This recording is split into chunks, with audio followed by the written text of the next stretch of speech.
thank you so much for finding me. My name is Collier Lumpkin and I love to cook. And about a year ago I read a book that really inspired me to cook with foods that are grown locally here in Central Virginia where I live. But I know there are a ton of people who think, how can you only eat local foods? How do I find local foods? How do I prepare local foods? What happens when local foods are no longer being grown in my area? How do I eat in February and March? So I thought it might be fun to each week post a video that shows some really easy, really delicious recipes that focus on local food, at least in my area, and can help you think about ways that you could also incorporate local foods into your diet. So, since it's almost Halloween, I thought we'd start off with a Halloween party. And everything we're going to make today are little bites. So you could do a Halloween cocktail party, or if you just wanted to have something to snack on in between trick-or-treaters coming to your house, these will be some delicious ways to celebrate Halloween and celebrate the local harvest that is so bountiful right now, really wherever you are located. So, for today's menu, I'm going to be making butternut squash cupcakes with a honey cream cheese frosting and braised beef barbecue sliders with fig jam and delicious melted cheese. So if that sounds good, I'm going to go ahead and get started with our cupcakes. Now, like I said at the beginning, I love to cook. I don't always love to bake, and probably one of the reasons why is because I'm terrible at measuring. I put a pinch in, a dash, I stir, I taste, I add some more. And when you bake, you really can't just put a pinch and a dash and stir to taste. So, I'm going to go ahead and make up the batter here. I'll try and tell you the best I can of what the measurements are that I've already pre-measured out. But if you're looking for the exact measurements, do check my website. All the recipes are there. You can find exactly the teaspoons, tablespoons, timing, whatever you're looking for. But I know in our bowl we have 1 cup of roasted butternut squash. Butternut squash are super easy to roast. I know they're not super easy to peel. So when you roast them, you don't have to peel them. It's an amazing gift. What you're going to want to do is slice the butternut squash in half, open them up. They're on the bulbous end. There's some seeds that you scoop out with your spoon, no problem. Put them on a baking sheet upside down so the skin side is up. About 400 degrees, 40 minutes or so. It gets really soft, really tender, and then all you have to do is scoop the flesh out with your spoon. Really, really, really easy. So in here we've got a cup of that roasted butternut squash. We're going to add our wet ingredients. These are 2 eggs. Locally here in this area, we can get double yolk eggs really easily, and they are delicious. So these are 2 double yolk eggs. If you prefer to use single yolk, that's totally fine. All this does is add a little bit more richness to your butternut squash cupcake batter. So 2 eggs are going in. We also have 3/4 of a cup of honey and 3/4 of a cup of heavy cream. Honey, baking with honey is amazing.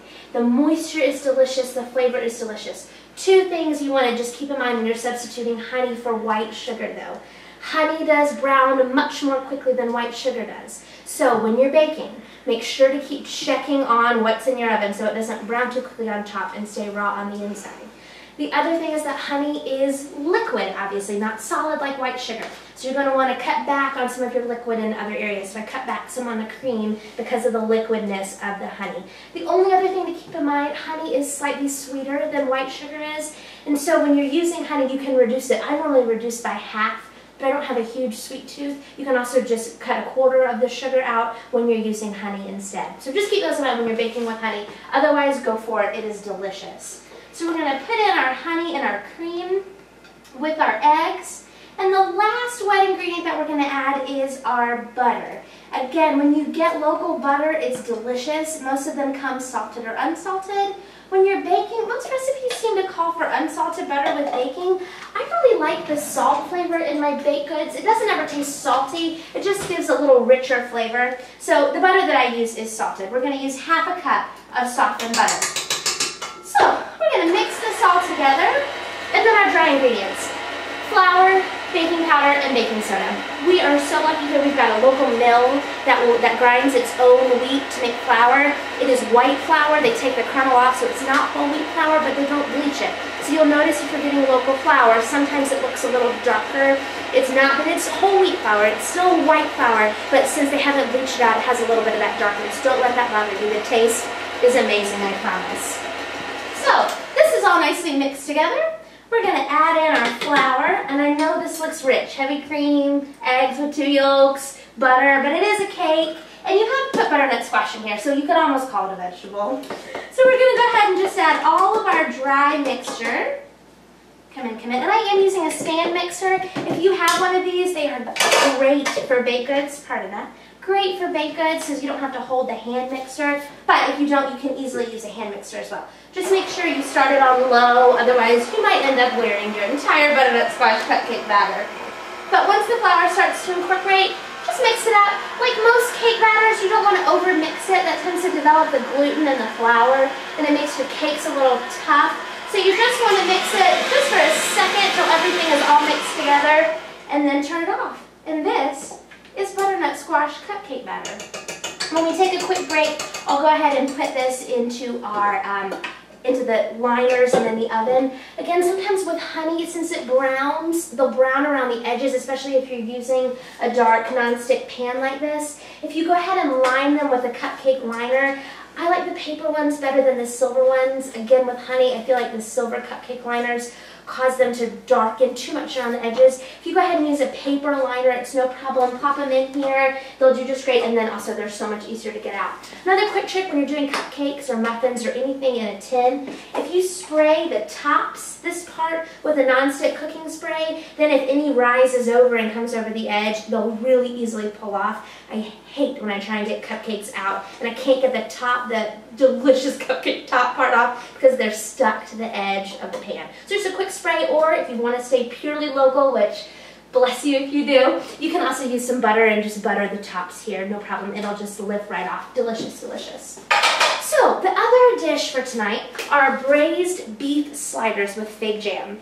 What I have is a slow cooker. I love the slow cooker, especially when you're cooking locally, because you have to cook more often, obviously, because you can't just run to fast food and grab something. You do have to cook, and the slow cooker is my best friend. Can get a ton done on the weekend and then have it for the rest of the week. But in the slow cooker, I put a London broil. Big cut of meat, very little fat, very tough, normally super cheap. When you cook it for 12 hours, it becomes amazing. It is tender, it falls apart. I put it here in the crock pot. I did about 5 or 6 Roma tomatoes. I just kind of squeezed them in my hand and put them in here. Splash of beef broth, some thyme and sage and rosemary from the garden. And then the secret trick to this is half a cup of seedless blackberry jam. It's local. We grow tons of blackberries around here. And that adds a nice sweetness and helps it really thicken up and create almost a barbecue type sauce around this beef. Now once it's been in here, you just let it sit. Low heat for probably 12 hours, and that will cook it to the point where it is shreddable with your fingers. I'm going to pull some out with a fork so you can see it. It's really delicious. As you can see here, it just shreds apart with your fingers. You barely even need to touch it, and the taste is amazing. You don't even really have to chew. It's got that infusion of the blackberry and the tomatoes and the herbs. And once this is done, this will rest in your fridge. You can keep it for weeks. You could use it for sloppy joes if you want to. You can use it, you could stuff beef turnovers with it, delicious. But we are going to use this to make our sliders. I'm going to take a quick break. I'm going to put some slider rolls in the oven, just butter them up, toast them up, no problem. When we come back, we'll pull the cupcakes out and we'll frost those. We'll make some fig jam. We'll assemble this all together and we will have a delicious Halloween party meal. Thanks so much. Be back in a minute.